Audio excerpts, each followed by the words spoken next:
Jones.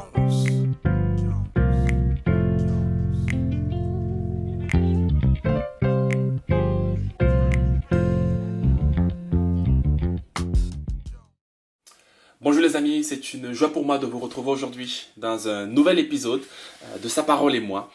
Un moment autour de sa parole afin de nous parler, de nous transformer et de nous propulser encore beaucoup plus loin dans notre marche avec Dieu.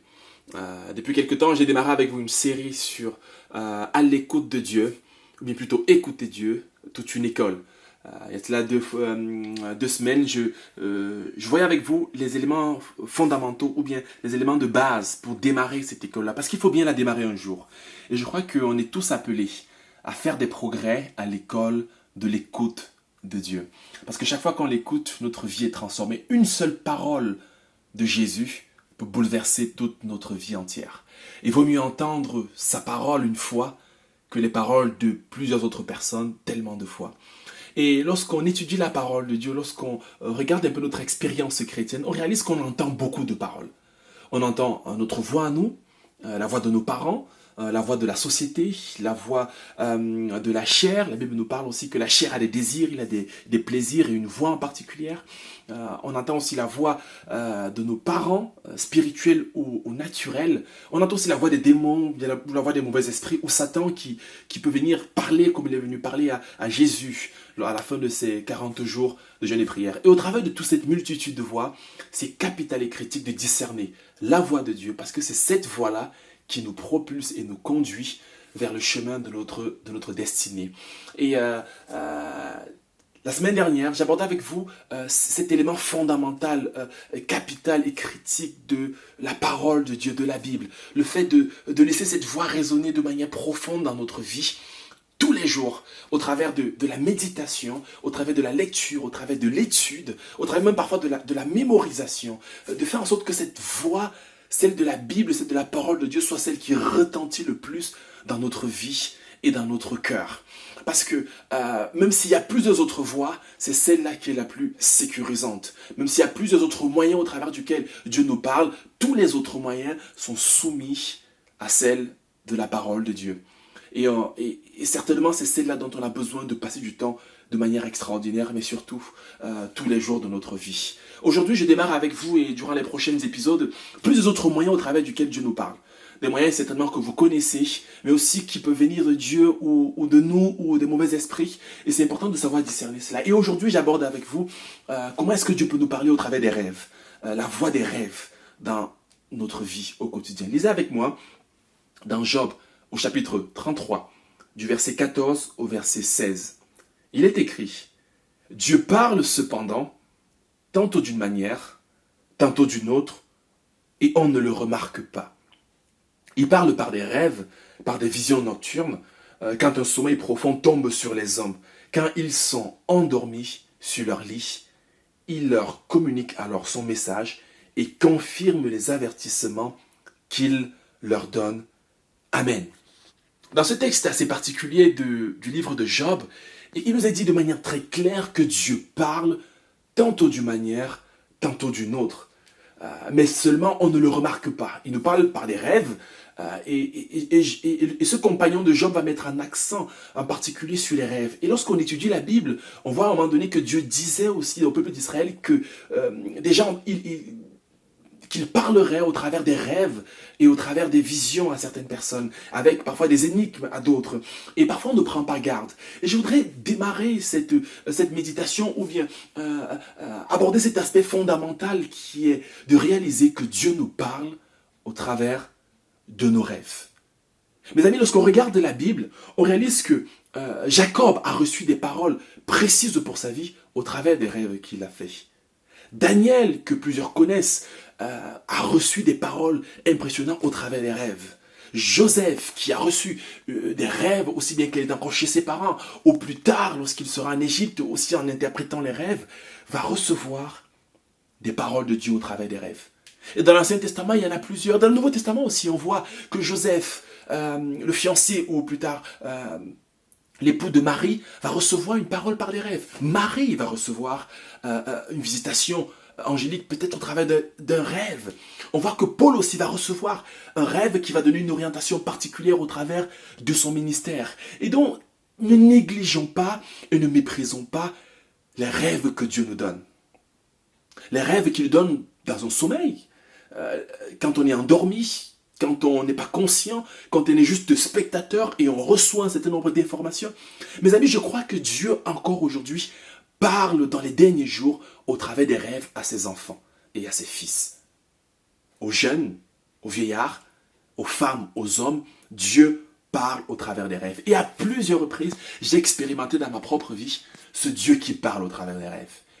Plusieurs décisions parfois qui étaient importantes dans ma vie, Dieu m'aidera à communiquer au travers des rêves. Et lorsqu'on étudie la Bible, on se rend compte que parfois Dieu donne des rêves en ce qui concerne notre destinée, en ce qui concerne le futur. C'est le cas de Joseph. Il va avoir un rêve sur sa destinée de gouverneur, même s'il ne l'avait pas très bien compris au début. Daniel va recevoir aussi des rêves pour interpréter la fin des temps.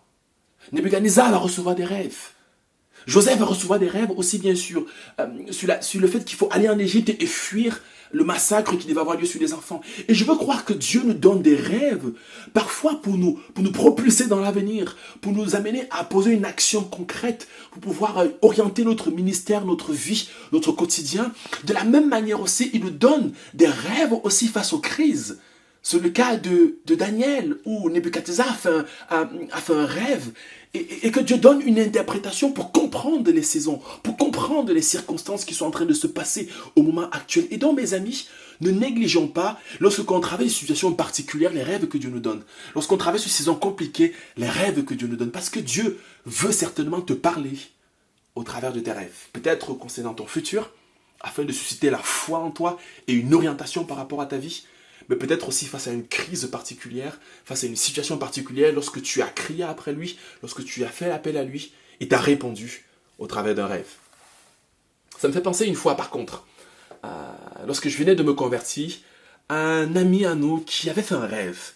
Et dans ce rêve, il se trouvait accompagné d'une jeune demoiselle qu'il appréciait beaucoup, qui était très élégante, très jolie. Et il pleuvait d'une pluie battante comme celle qu'on connaît dans les climats tropicaux. Et subitement, dans ce rêve, il a sorti un très beau parapluie et il s'est mis à couvrir cette jeune demoiselle. Et lorsqu'il s'est réveillé après avoir vécu ce rêve, durant ce moment assez particulier, assez romantique, il s'est dit certainement, c'est Dieu qui me dit que ce sera ma femme. Eh bien, cela ne s'est pas réalisé. Au contraire, il a eu une mauvaise surprise et c'était pas la parole de Dieu. Alors même si Dieu nous parle au travers des rêves, la Bible nous dit aussi de faire attention aux rêves parce que tous les rêves ne viennent pas de Dieu. Ecclésiaste chapitre 5 au verset 2, il est dit oui, les rêves surgissent dans un flot d'occupation. Ce qui veut dire que si tu regardes une jeune fille dans la journée et peut-être toute la journée pendant 2 semaines, s'il y a des possibilités que tu rêves d'elle. C'est possible, c'est peut-être pas Dieu qui te parle, peut-être Dieu peut te parler aussi, mais c'est pas sûr que ce soit le cas. Si tu regardes un film et que tu te couches, tu revois le film où tu es en train faire un certain nombre de choses, peut-être ce n'est pas non plus Dieu qui est en train de te parler. Le flux d'occupation, le flux de stress, le flux de réflexion, le flux de méditation peut aboutir à un rêve qui n'est pas forcément divin, mais qui est plutôt charnel ou qui est plutôt humain. Et donc c'est important de ne pas tout porter sur le chapeau du rêve et de dire que c'est Dieu qui est en train de nous parler. Loin de là. Regardez également un autre passage de Jérémie 27, verset 9. Il est dit, et vous, n'écoutez pas vos prophètes, vos devins, vos rêves, vos astrologues, vos sorciers, ceux qui vous affirment que vous ne serez pas asservis au roi de Babylone. Jérémie avait donné une parole de Dieu. Il était en train de communiquer une prophétie de Dieu. Mais par contre, le peuple n'écoutait pas sa prophétie. Et le peuple se tournait vers, il dit, des prophètes, des devins, des rêves. Et il dit, n'écoutez pas vos rêves. Et à plusieurs reprises dans la Bible, Dieu met en garde au fait qu'on peut avoir des rêves qui viennent simplement de l'ennemi parce que on refuse d'obéir à Dieu. Alors qu'il veut, au travers des rêves qui viennent de lui, nous conduire à l'obéir à lui. Mes amis, ne mélangeons pas tout. Ne croyons pas que tout ce qu'on reçoit, tout ce qu'on voit, vient directement de Dieu. Des rêves qu'on peut recevoir peuvent être spirituels, mais ne pas venir de Dieu, venir de notre esprit impur. Tout comme ces rêves peuvent également venir de Dieu. Je me rappelle, lorsque je venais de me convertir, à plusieurs reprises, on pouvait voir des frères et certaines sœurs dans l'église qui avaient rêvé sur le pasteur et dit que ce pasteur, en fait, c'est un faux pasteur. Parce qu'ils ont vu dans un rêve quelque chose de particulier qui parfois était issu d'une conversation qu'ils avaient eue dans la journée. Et du coup, tout le monde s'est mis à détester la femme du pasteur, à détester le pasteur, à dire que le pasteur est perdu sur la simple base d'un rêve qu'ils ont fait. Ils ont donné une autorité supérieure à la parole de Dieu au rêve. Ne commettons pas cette erreur-là. C'est l'un des éléments qui nous permettra de déterminer le rêve qui vient de Dieu de celui qui ne vient pas de Dieu. Une autre dimension qu'il est important de réaliser au travers des rêves, c'est que les rêves sont complexes, mes amis. Parfois, c'est compliqué de comprendre ce que Dieu veut nous dire au travers d'un rêve. Et lorsqu'on regarde Joseph, Daniel, Paul et toutes ces personnes-là, c'est pas facile de comprendre un rêve. Si vous êtes une femme, c'est pas facile de comprendre que vous allez donner naissance à un enfant en étant vierge. C'est compliqué. Tout comme c'est également complexe de regarder cette vache maigre et cette vache grasse et de comprendre toute la signification que cela s'ensuit. Et donc c'est important de noter que lorsque vous faites des rêves, lorsque vous ne les comprenez pas, c'est normal. C'est normal de ne pas les comprendre parce que la Bible nous montre plusieurs personnes qui ont reçu des rêves mais qui ne l'ont pas compris. Pour autant, ils ne sont pas allés consulter des experts en interprétation de rêves. Ce ministère n'existe pas dans la Bible. Il n'y a pas un ministère d'interprète de rêves. Ceux qui ont reçu cette capacité d'interpréter ont simplement manifesté un don de discernement et peut-être un don d'interprétation, mais surtout, ils ont consulté Dieu parce que ce soit Joseph, Daniel ou plusieurs autres personnes, ils vont tous dire c'est Dieu qui donne la signification des rêves. Et ça, c'est le quatrième point. C'est de réaliser en fait que, mes amis, peu importe le rêve que vous faites, peu importe cette vision que Dieu vous communique, ce message que Dieu vous adresse au travers d'un rêve, il est important de réaliser que c'est lui seul qui en a l'interprétation. C'est Dieu qui interprète les rêves.